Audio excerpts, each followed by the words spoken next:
الحمدللہ رب العالمین والصلاة والسلام علی سید الانبیاء والمرسلین وعلی آلہ واصحابہ وعترتہ اجمعین، اما بعد فاعوذ باللہ من الشیطان الرجیم، بسم اللہ الرحمن الرحیم۔ قال اللہ تبارک و تعالی فی القرآن المجید والفرقان الحمید، وَقُلِ اعْمَلُوا وَسَيَرَ اللَّهُ عَمَلَكُمْ وَرَسُولُهُ وَالْمُؤْمِنُونَ۔ صدق اللہ مولانا العظیم وبلغنا رسولہ النبی الکریم۔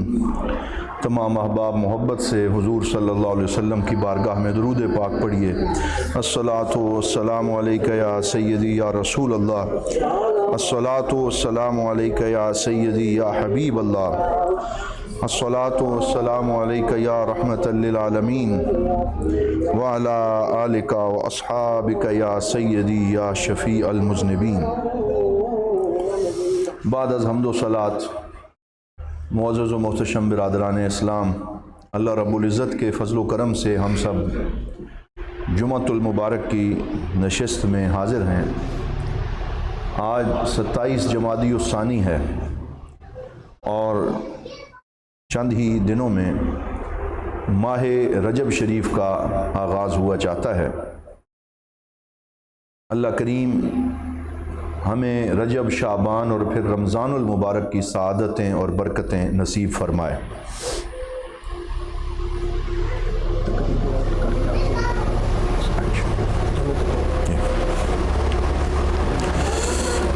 ہمارے ممالک میں گزشتہ کئی دہائیوں سے محنت، جد و جہد اور کام کا عمومی رجحان موجود نہیں ہے، تو آج اس حوالے سے چند اہم گزارشات میں پیش کروں گا کہ مسلمان، ان کے ہاں پیداواری صلاحیت کم ہے، محنت اور جد و جہد کا غلبہ جو ہے وہ دن بدن کم ہوتا چلا جا رہا ہے اور تن آسانی بڑھ رہی ہے۔ مسلمان فقیری اور غربت میں سب سے آگے ہیں۔ اگر سروے کیا جائے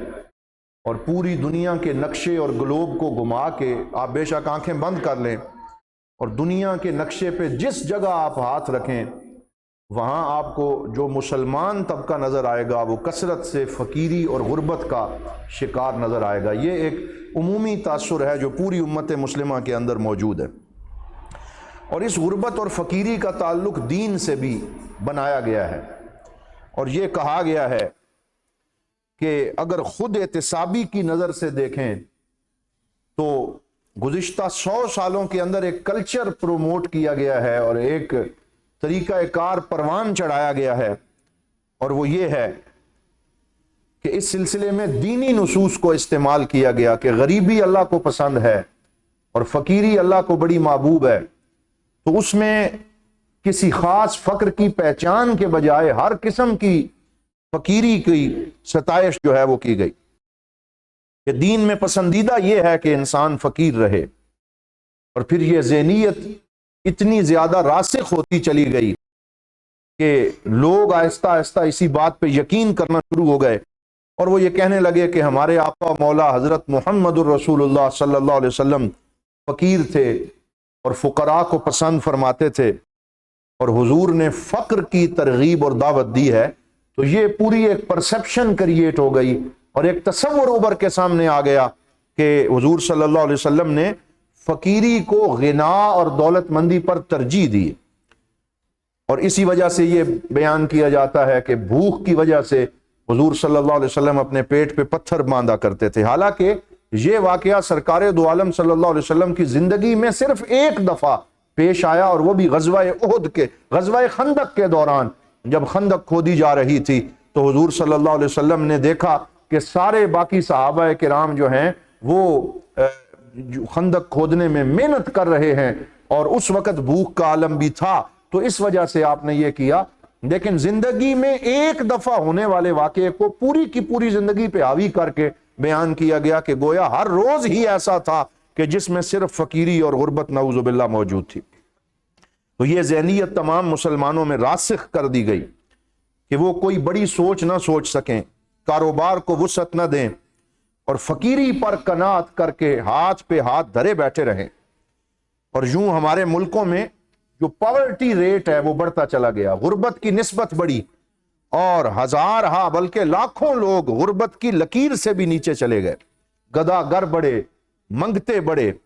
اور مانگنے والوں میں اضافہ ہوا، اور فقیر اپنی اسی حالت میں خوش اور مست رہتا ہے کہ میں جس حال میں ہوں میں اسی میں ٹھیک ہوں، کیونکہ میرے باپ بھی اسی حالت میں تھے، میرے دادا بھی اسی حالت میں تھے، اور میں نے بھی اسی طرح زندگی گزارنی ہے۔ تو وہ اپنے آپ کو غربت کی اس لکیر سے آگے لے جانے کی کوشش نہیں کرتا، اپنی حالت کو بدلنے کی کوشش نہیں کرتا۔ بقول شاعر، تو ہی ناداں چند کلیوں پر قناعت کر گیا، ورنہ گلشن میں علاج تنگی داماں بھی تھا۔ تو وہ اپنی اس حالت پہ قناعت کر کے بیٹھ جاتا ہے۔ تو میں آج یہ عرض کرنا چاہتا ہوں کہ یاد رکھیں، اسلام یہ ہمیں پیغام دیتا ہے، اور حضور صلی اللہ علیہ وسلم کی سیرت ہمیں یہ پیغام دیتی ہے کہ کام اور پیداواری محنت انسان کو ایک حالت سے دوسری حالت میں منتقل کر دیتی۔ جو انسان محنت کرتا ہے، کام کرتا ہے، تجارت کرتا ہے، رزق حلال کمانے میں زیادہ نئے آئیڈیاز سوچتا ہے اور مختلف طریقے سے رزق حلال کمانے کی محنت کرتا ہے، تو ایسے بندے کو اسلام اور نبی اسلام کہہ دیجئے صلی اللہ علیہ وآلہ وسلم نے پسند فرمایا ہے۔ لیکن ہمارے ہاں المیہ یہ ہوا کہ بہت سے خطباء، علماء اور سکالرز بھی یہ دعوت دینے کے اندر مصروف ہو گئے، اور پوری ایک صدی کے اندر بہت سے لوگوں نے یہ دعوت دی، اور اس کی وجہ یہ تھی کہ وہ جب فقراء اور مساکین کی حالت کو دیکھتے تھے تو ان کے دلوں کو تسلی دینے کے لیے کہ یہ خوش رہیں، ان کو دکھ نہ ہو، وہ ایسی روایات بیان کرتے تھے کہ جس سے وہ لوگ اپنی اسی حالت کے اندر ہی خوش ہو جائیں۔ یہ جو تاثر ہے اس کو شیخ محمد الغزالی مصر کے، ایک تو حضرت امام غزالی رحمۃ اللہ تعالی علیہ، اور ایک ابھی جو قریباً 80 سال پہلے ایک عالم گزرے ہیں جن کا نام تھا شیخ محمد الغزالی رحمۃ اللہ علیہ، ان کا تعلق مصر سے تھا، بہت سی کتابیں لکھی۔ تو اس میں ایک کتاب لکھی الاسلام والطاقات المعطلہ، کہ اسلام اور اس میں جو قوتیں معطل کر دی گئی ہیں، جو قوائے عمل مزمحل ہو گئے ہیں، اس پہ میں گفتگو کروں گا۔ تو پھر اس میں انہوں نے بڑی وضاحت کے ساتھ یہ لکھا کہ یہ تاثر غلط طریقے سے دیا گیا کہ اسلام نعوذ باللہ غربت یا فقیری کی دعوت دیتا ہے، ایسی بات نہیں ہے، کیونکہ صرف یہ تاثر ابھرنے کی وجہ سے بہت سے لوگ الہاد اور لادینیت کی طرف چلے گئے۔ انہوں نے کہا کہ اگر اسلام بھوک اور غربت کی طرف بلاتا ہے تو پھر ہمیں تو ایسے نعوذ باللہ اسلام کی ضرورت نہیں ہے۔ تو انہوں نے اس چیز کو بنیاد بنا کے لادینیت کی طرف جانے کا بہانہ بنا لیا کہ نہیں جی یہ تو کہتے ہیں کہ اسلام فقیری کی دعوت دیتا ہے۔ تو اس سلسلے میں، اس پورے سینیریو میں ہمیں بڑی قوت کے ساتھ اس چیز کی وضاحت کرنے کی ضرورت ہے کہ یہ ایک غلط فہمی ہے، اور اس غلط فہمی کا ازالہ ہونا چاہیے۔ اور اسلام جو ہے یہ تو دونوں جہانوں کے اندر آسانیاں عطا کرنے کے لیے آیا ہے، اسلام دونوں جہانوں میں کامیاب کرنے کے لیے آیا ہے۔ بعض لوگ کہتے ہیں کہ اسلام آخرت اورینٹڈ ہے، اور آخرت اورینٹڈ کا معنی یہ ہے، یہ آج کل کچھ نام نہاد سکالر اس پہ کالم لکھتے ہیں کہ اسلام تو بندے کی آخرت بہتر کرنے کے لیے آئے، کہ اگر آپ اسلام پہ چلیں گے آخرت اچھی ہو جائے گی، حضور کی شفاعت ملے گی صلی اللہ علیہ وسلم، جنت میں اونچا مرتبہ ملے گا۔ اسلام میں دنیا کی بات نہ کرو، یہ تو آخرت اورینٹڈ ہے، یہ آخرت کو بہتر بناتا ہے۔ تو اللہ کے ولی، صوفیاء کرام اور حضور ضیاء الامت رحمت اللہ تعالی علیہ جیسی ہستیوں میں اپنی تصانیف میں واضح طور پہ یہ بتایا کہ اسلام پہ عمل کرنے والے کی صرف آخرت بہتر نہیں ہوتی، آخرت بعد میں بہتر ہوگی، اس کی دنیا بھی بہتر ہو جاتی ہے، اس کو اس دنیا میں بھی کامیابی ملتی ہے۔ وہ دنیا میں ناکام شخص نہیں ہوتا، وہ دنیا میں ایک کامیاب شخص ہوتا ہے، دنیا میں فلاح پانے والا شخص ہوتا ہے۔ اسے لوگ عزت اور احترام کی نظر سے دیکھتے ہیں، معاشرے کے اندر اس کا سٹیٹس بہت اچھا ہوتا ہے، وہ ایک ناکام فرد کے طور پہ دنیا میں بھی نہیں گنا جاتا۔ تو یہ تاثر غلط ہے، بلکہ غلط ہے کہ اسلام آخرت اورینٹڈ ہے۔ ہمیں اسلام نے جو دعا سکھائی، میں اکثر وہ پڑھتا رہتا ہوں، ہم سب پڑھتے ہیں کہ ربنا آتنا فی الدنیا حسنہ وفی الآخرۃ حسنہ وقنا عذاب النار، یا اللہ ہمیں دنیا کی بھلائی بھی عطا فرما، ہمیں آخرت کی بھلائی بھی عطا فرما۔ تو اسلام دونوں جہانوں کی فوز و فلاح کی بات کرتا ہے۔ تو جو لوگ یہ کہتے ہیں کہ اسلام فقر کی دعوت دیتا ہے، انہیں ذرا اس آیت کا مطالعہ کرنا چاہیے کہ اللہ رب العزت نے ارشاد فرمایا الشیطان یعدکم الفقر ویأمرکم بالفحشاء واللہ یعدکم مغفرۃ منہ وفضلا۔ فرمایا شیطان تمہیں غریبی کی طرف لے کے جاتا ہے، شیطان تمہیں فحاشی کی طرف لے کے جاتا ہے، اور جو اللہ کی طرف آتا ہے وہ اس نام نہاد فقیری کی طرف نہیں آتا، وہ دنیا اور آخرت کی غنا کی طرف آتا ہے، اور اللہ رب العزت اس کو مغفرت بھی عطا فرماتا ہے اور اسے اپنا فضل اور مال بھی عطا فرماتا ہے۔ اب ایک اور سوال ہے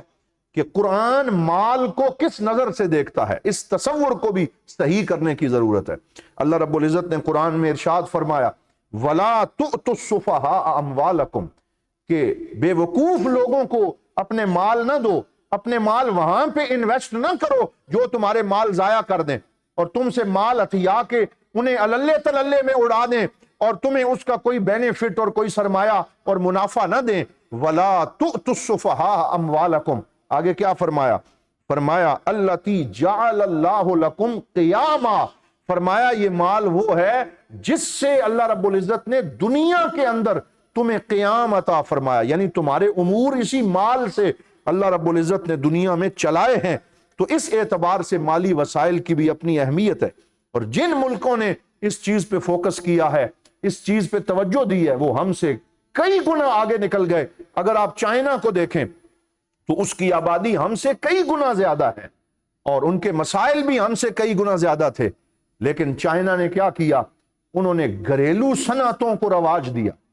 اور لوکل لیول پہ ہر گھر کے اندر کوئی فیکٹری، کوئی مشین لگا دی، عورتوں کو بھی کام پہ لگایا، مردوں کو بھی کام پہ لگایا، اور ان کے ہر گھر سے پیداوار آنی شروع ہوئی۔ تو چند ہی سالوں کے اندر چائنا کا نقشہ بدل کے رہ گیا، اور وہ جو غربت کے اندر تھا، وہ جو افلاس کے اندر تھا، وہ اس وقت ایک دنیا کی سپر پاور بننے جا رہا ہے، اور اس کی معیشت پوری دنیا کی معیشت پہ غالب ہے، اور ہر ملک کے اندر ان کی الگ مارکیٹ موجود ہے، ہر چیز وہ فراہم کر رہے ہیں، کوئی شے ایسی نہیں ہے جس کے اندر چائنا کی پروڈکٹ موجود نہ ہو۔ تو یہ ہمارے سامنے ایک مثال ہے، یعنی اسلام فقیری اور غربت کی دعوت نہیں دیتا، بلکہ اسلام دولت مندی اور اسلام رزق حلال کمانے کی دعوت دیتا ہے کہ جس سے انسان فوز و فلاح کے راستے جو ہیں ان کو آباد کر سکے۔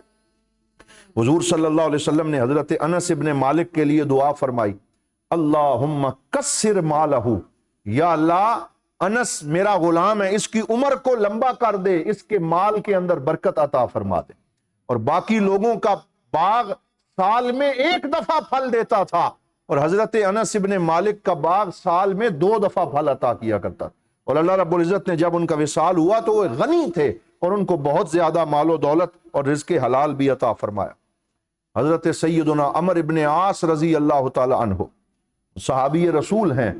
ان کے بارے میں حضور صلی اللہ علیہ وسلم نے فرمایا، جب ان کا مال دیکھا، ان کے پاس اللہ کی خیر دیکھی، آسانیاں دیکھی، تو فرمایا نعم المال الصالح للرجل الصالح، کہ یہ بندہ بھی نیک ہے، اور نیک بندے کے پاس ایسا صالح مال جس کو وہ خیر کے کاموں کے اندر استعمال کرے اور جس کے ذریعے وہ دوسرے لوگوں کی مدد کرے، وہ لینے والا نہ بنے، وہ دینے والا بنے، کیونکہ دینے والا ہاتھ اوپر ہوتا ہے اور لینے والا ہاتھ نیچے ہوتا ہے۔ تو اس طریقے سے حضور نبی رحمت صلی اللہ علیہ وآلہ وسلم نے اس تصور کو بیان فرمایا۔ اور ایک دعا جو ہمارے پیارے آقا و مولا صلی اللہ علیہ وسلم مانگا کرتے تھے وہ کیا ہے؟ اللہم انی اسألک الہدی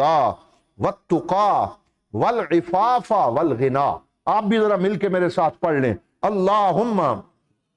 انی اسألک الہدی والتقی والعفاف والغنی۔ 4 چیزیں مانگی، فرمایا یا اللہ مجھے ہدایت بھی عطا فرما، ہدایت پہ کاربند رکھ، اس پہ ثابت قدم رکھ، والتقی اور تقوی عطا فرما، والعفاف اور پاک دامنی عطا فرما، والغنی اور مجھے کسی کا محتاج نہ کر، مجھے اپنی جناب سے رزق حسن عطا فرما، مجھے غنی اور بے نیاز فرما، یعنی باقی لوگوں سے بے نیاز کر کے صرف اپنی ذات کا محتاج کر دے۔ اسی طرح ایک چیز سے حضور، بلکہ 2 چیزوں سے حضور صلی اللہ علیہ وسلم پناہ مانگا کرتے تھے۔ یہ دعا بخاری شریف میں موجود ہے کہ حضور صلی اللہ علیہ وسلم فرماتے اللہم انی اسأل اللہم انی اعوذ بک من الکفر والفقر،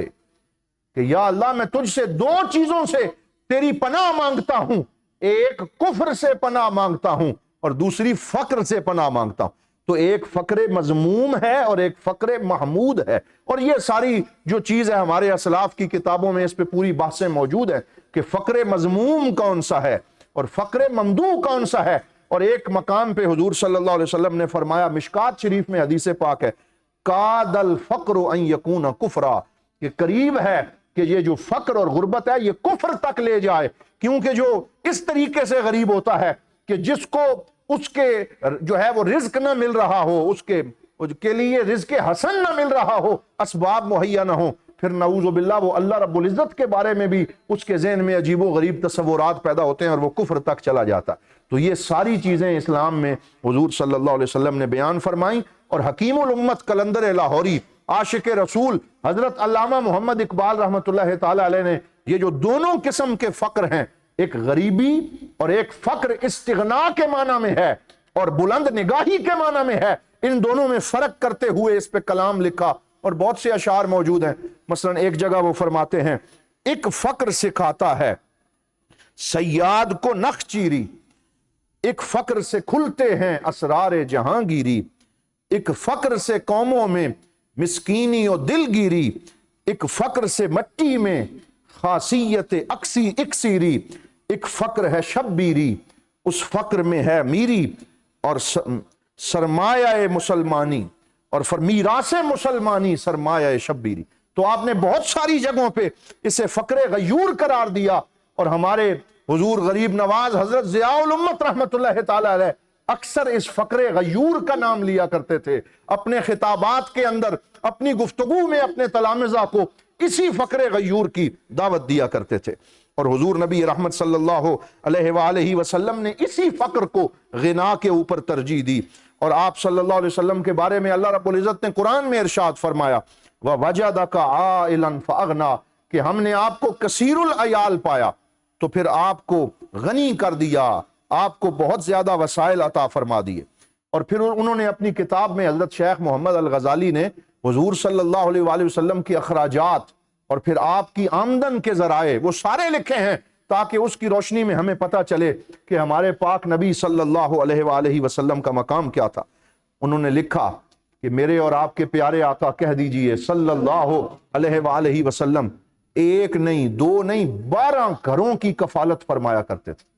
کیونکہ آپ کی 12 ازواج مطہرات موجود تھیں اور ان سب کے حجرے تھے، پھر ان سب کے گھر میں کھانا پکتا تھا، پھر ان سب کو آپ ایک سال کا راشن جو ہے وہ مہیا فرماتے تھے۔ 5 آپ کے خدام تھے جن کے اوپر بھی آپ خرچ فرمایا کرتے تھے، اور پھر لکھا 3 آپ کی سواریاں تھیں، ایک آپ کی اونٹنی تھی، اس دور کی بہترین سواریاں یہی تھیں، آج گاڑیاں پجاروز آ گئیں، اور اس دور میں یہ سواریاں، اونٹنی بھی تھی، جہاد کے لیے گھوڑا بھی تھا، اور بغلہ مبارک وہ بھی تھی، اور آپ ان سواریوں کے اوپر سواری فرمایا کرتے تھے۔ پھر آپ کا ایک عبایا تھا بڑا خوبصورت، جو حضور صلی اللہ علیہ وسلم نے صرف جمعے کے دن کے لیے رکھا، اسے جمعے کے دن زیب تن فرماتے۔ 2 عبائے آپ کے ایسے تھے کہ جب وفود آتے تھے ڈیلیگیشنز تو ان کے استقبال کے لیے حضور نے رکھے تھے، وہ صرف اس کے لیے استعمال ہوا کرتے تھے۔ پھر یمنی چادریں تھیں اور کئی طرح کی اللہ رب العزت نے آپ کو خیر عطا فرمائی تھی۔ تو یہ سارا انہوں نے اس کتاب میں ذکر کر کے اس مسکنسپشن کو دور کیا کہ تم اس فقر اور غریبی کو آپس میں مکس نہ کرو، محنت کرو، رزق حلال کماؤ، اور اس دنیا میں خود بھی آسانیاں حاصل کرو اور پھر وہ آسانیاں بانٹنے کی کوشش کرو۔ تو یہ پورا ایک وہ تصور ہے جس کو انہوں نے بیان کر کے ہمیں محنت کا اور ہمیں زندگی میں آگے بڑھنے کا درس دیا ہے۔ تو ہم دعا کرتے ہیں اللہ رب العزت ہمیں قرآن و سنت کی روشنی میں ان تصورات کو سمجھ کر اپنی زندگی بہتر بنانے کی اللہ تعالیٰ توفیق عطا فرمائے، کہ ہم کسی پہ بوجھ نہ ہوں بلکہ ہم اتنی محنت کریں کہ ہمارا کنبہ، ہماری فیملی اور ہمارے ارد گرد جو متعلقہ افراد ہیں ان کے لیے ہم آسانیاں پیدا کر سکیں۔ اللہ رب العزت ہمیں لینے والا نہ بنائے، ہمیں دینے والا بنائے۔ یہ وہ حدیث پاک کا پیغام ہے جو ہم نے آج عرض کیا۔ اور آخر میں یہ بات عرض کرنا چاہوں گا کہ جو ایک کچھ چہ میں گوئیاں اور کچھ گفتگو چل رہی ہے اور سیاسی حوالے سے جو ایک ہلچل ہے، اس میں صرف ایک جملہ میں یہ کہنا چاہوں گا کہ ہمیں اپنے حضور غریب نواز حضرت قبلہ پیر محمد امین الحسنات شاہ صاحب دامت برکاتہم العالیہ آپ کے ویژن پر پورا بھروسہ ہے اور آپ کے فیصلوں پر پورا اعتماد ہے۔ اس سے پہلے بھی جتنے فیصلے آپ نے فرمائے وقت نے ثابت کیا کہ وہ ملک و قوم کے لیے اور ہمارے ادارے کے لیے بہترین فیصلے تھے، اور آگے بھی آپ جو فیصلے فرمائیں گے انشاءاللہ وہ بہتر فیصلے ہوں گے۔ اس لیے ہم یہ سمجھتے ہیں کہ ہمارے لیے سیاسی وابستگیاں بعد میں ہیں اور اپنے مرشد کریم کے ساتھ وابستگی پہلے ہے، تعلق پہلے ہے، ہم اسی تعلق کو ترجیح دیں گے۔ اور میں یہ شعر پڑھ کے اپنی گفتگو ختم کروں گا کہ شاہوں سے کچھ غرض نہ کسی تاجور سے ہے، میری تو آشنائی تیرے سنگ در سے ہے۔ ہماری آشنائی آپ کے سنگ در سے ہے، اس لیے ہم آپ کے تمام فیصلوں پر اعتماد کا اظہار کرتے ہیں۔ اللہ رب العزت آستانہ عالیہ بیرا شریف کو مزید ترقی اور عروج عطا فرمائے، علمی حوالے سے، روحانی حوالے سے اللہ رب العزت اس آستان پاک کو مزید بلندیاں عطا فرمائے۔ وآخر دعوانا ان الحمد للہ رب العالمین۔